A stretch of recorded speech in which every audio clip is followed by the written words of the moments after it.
Good morning, everyone. I saw this story on my usual wanderings this morning, and it's concerning. They're going to use $5.3 million of taxpayer money to have a social justice charter used in universities, colleges, and post-secondary education. A charter for equity, diversity, and inclusion. Yeah, really. The Liberal government of Canada has formulated a new program to which all universities are expected to commit. It's called Dimensions, Equity, Diversity, and Inclusion. A charter for Dimensions has been distributed to all university presidents who are urged to sign endorsing the program for their universities. Minister for Science and Sport, Christy Duncan, launched this program using the, quote, independent funding councils, the Canadian Institute of Health Research, CIHR, the National Science and Engineering Council, NSERC, and the Social Science and Humanities Research Council, SSHRC, as the conduit for Dimension grants. This is not the first time that Minister Duncan has imposed, quote, equity, diversity, and inclusion conditions for grants. In 2017, new diversity criteria were enunciated for Canadian Research Chair grants. And I'm just going to look at the actual natural science and engineering Research Council of Canada press release here. Link is in the description. You can read it for yourself. It's interesting. I think this is a terrible use of taxpayer funds, personally. Government of Canada makes bold moves to increase equity, diversity, and inclusion in research. New pilot program, charter, and grants will help universities and colleges make research communities as diverse as Canada. Evidence clearly shows that increasing equity, diversity, and inclusion, EDI. I don't know why they have to shorten this to a three-letter acronym. It's weird. In research environments, enhances excellence, innovation, and creativity. EDI policies and practices strengthen the research community as well as the quality, social relevance, outcomes, and impacts of research. That's why Canada is taking action to transform the research culture by removing systemic barriers in the academic research community. Okay, they don't cite any research to support what they're saying. They're just saying evidence clearly shows this, except that they belie that in their own paragraph by saying scientists are taking action to transform the research culture by removing systemic barriers. So they're saying currently this research culture is far too inhabited with, those people we don't want. People who are not diverse, and we want to increase the diversity through these $5.3 million in grants. So it's interesting. What research and what evidence clearly shows increasing equity, diversity, and inclusion strengthens research environments at all, or enhances excellence, innovation, and creativity? Show me the studies, please. Government of Canada. Do better. Ridiculous. Back to the article. Today, the Honourable Christy Duncan, Minister of Science and Sport, launched Dimensions, Equity, Diversity and Inclusion Canada, a pilot program inspired by the United Kingdom's internationally recognized Athena Swan program. Dimensions aims to address systemic barriers, particularly those experienced by members of underrepresented or disadvantaged groups, including but not limited to women, indigenous peoples, persons with disabilities, members of visible minorities, racialized groups, and members of LGBTQ2+ communities. Minister Duncan also unveiled the Dimensions Charter, which is available to all research disciplines and fields of study at all post-secondary institutions, universities, colleges, CEGEPs, and polytechnics. Institutions that endorse the Dimensions Charter commit to embed EDI principles in their policies, practices, and action plans and culture. As well, Minister Duncan announced an investment of $5.3 million in funding under the EDI Institute Capacity Building Grant Program to help institutions advance their EDI goals. The first round of grant program was open to small universities and colleges to support their efforts to create inclusive climate reflecting Canada's diversity in their institutions. What a waste of taxpayer money. Seriously, we need to get back to basics. This is ridiculous. And this article here, written by Philip Carl Salzman, goes through the abject failure of these supposed equity policies. What ends up happening is positions get held open for specific people. Are you a First Nations person who wants to be a professor? Apply here. But if you're anybody else, if you're not First Nations, or if you're not the specific diversity hole that the institution is trying to fill, they're not hiring. So what is this? I would much rather have institutions hire for competence and ability to teach rather than ticking a box. Female, check. LGBTQ whatever, check. Like, no, this is a ridiculous slippery slope to slide down, and it's terrible. And it does not enhance personal responsibility. It does not force you to say, I need to be better. I need to do better. This is not about my age, sex, race, or anything to that effect. This is about me, because now it is about people's age, sex, and all sorts of other things. Because if you are in the majority, you represent somebody who is overrepresented in the workplace. And sorry about that. We're not hiring that right now. We need to fill in this diversity quota. Ridiculous. It's awful. Now on to CanadaPoli Climate Challenge, or the CanadaPoli Challenge as I've been calling it.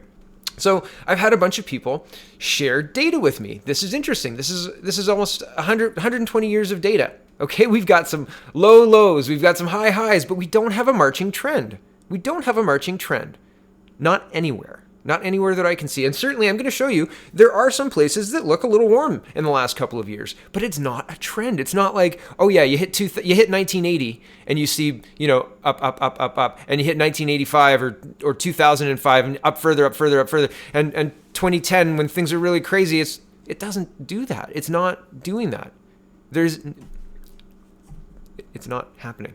So here's Regina, and this is one of those areas that's got an outlier warm spot in 2018, and so it's 18.922 in Regina International Airport. So that's May 1900 to 2018. So that's a little higher than the 14.9 degrees in 1901, right? And so otherwise, there hasn't been any other real outliers. Cold, there's been an outlier of 4 degrees in 1907, but other than that, it's been pretty stable at about 7.5 cold. Around 10 degrees is kind of like where it sits. And 2015, right? Here's the same in 1960s, right? And if I'm willing to bet if we have a couple of more years data, it drops back down. I don't have the 2019 numbers, and I haven't actually verified that this isn't a typo or something to that effect. I haven't had the time to go through it. I apologize. Usually I do. I spent a long time on a Mark Norman story this morning, but ultimately I've reported on all that Mark Norman stuff. So I kind of left it. I think we're all kind of aware of what's happening. Here is Vancouver International Airport. Here's from 1940 to 2018, and again, I don't think we see a steady. I mean, there's from 2011, it goes up, and then 2015, 2017, back down, right? And then a little up here, 2018 is 14. So 2005 was similar, 1993 was similar, 15 in 1958, 14 in 1957, right? These are temperatures that are we seeing a steady rise? Are we again, I see here's 1991, 92, 93, 94, each year about the same. And this is May, everyone, right? And again, I'm not seeing the steady rise that people are attributing this crazy global warming. Like we've got cool to 2011, and it starts to heat up, right? Back to about where it was in 2005. So, I don't know. Here's some more. Here's a different graph, and if we can get the links, everyone for everyone watching and for everyone sharing with me, if we can get your data link where exactly you got this data from, I like to verify. I have not verified all of these. Okay, so this is 1950 to 2010, and I've done a longer one of Pearson. I've got 1938 to 2019 in Pearson, but here's another chart that I don't know if it matches up with mine, actually. I don't know where the data came from, but I wanted to show it to you. Again, like we've got, lows that are near each other, right? We've got highs that are 15.8, 17.0, so that's less than a degree off. So, I mean, is weather like this concerning? Yeah, this looks different than my Pearson graph. Oh, 2010, 2011. Okay, that's why, because mine goes to 2019, and so I have the rest of this data. So anyway, I can it's been linked. Maybe I'll grab it in a minute. Here's Fort McMurray, February in Fort McMurray. This one's got all of, and all the links are in the description, but if you look at the bottom here, it's got all of the months from, this is, oh, I don't know which month it is, or if it's global. So anyway, it's, or yearly. Some people were also averaging the year temperature, and I don't know their calculations, right? So this is every month, and so like this is quite a robust data set. So this is February. Sorry, I said I didn't know what month it was. I was looking over here, and I was looking 1940, and I was looking, where is it? But yeah, it's February, and all of the months are across the bottom. So it's interesting to note, where's the warming, right? Like 2019 average is here. And I think this is the same data set that I had originally used. And again, I have not verified all of these numbers, right? But my point is, all of these different people are seeing the same thing. Here's remote air bases, and this is a global average temp. I don't know how these are, where the data was gotten or how the global temp is calculated. Okay, so I don't have those numbers to back this up. But again, it looks like a flat line to me. This is the years are, from the mid 1940s to 2019, and like you can surf the data. Oops, sorry. So it's interesting to note, right? Like it's pretty well where it was, right? Is this something to be declaring a climate emergency about? The weather might change in the future, and so to fight against it, we need to tax you now. It makes no sense to me. It makes no sense, especially in light of this data. We've got Fort McMurray to Vancouver to Toronto that is showing relatively stable. This is the only one that I've seen a crazy outlier, and I want to see the 2019 numbers for May. So, and it's been a cold, miserable May, so I think it's going to be cold. It's been cold where I am, so I don't know if it's been cold in Regina. I'd be interested to see what the numbers are now to May. Anyway, it's interesting. It's interesting. So anyway, the point is, there's outliers, yes. There are warm places, sure. But there's no warming trend. I can't see a warming trend. I really can't. I'm gonna go get my Toronto graph. Oop, shareable link. Hold on. Okay, here's the Toronto data we were looking at.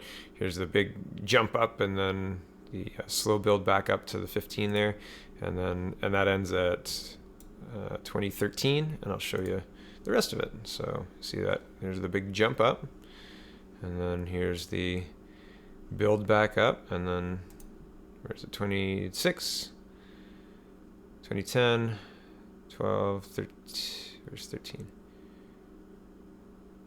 12, I guess I don't, 14, 12, 14. I guess I don't have 13 on there. Anyway, weird. 15, 16, 17, 18, 19. Because May just finished. Oh, where's my graph? Silly thing. So, there it is. 19, 10 degrees. Okay, so there it is. I don't see the warning. Maybe it's just me. But I don't see it on any of these graphs. None of them. None of them. So, thanks for watching, everybody. Check out the People's Party of Canada.ca, and have a wonderful last day of the long weekend.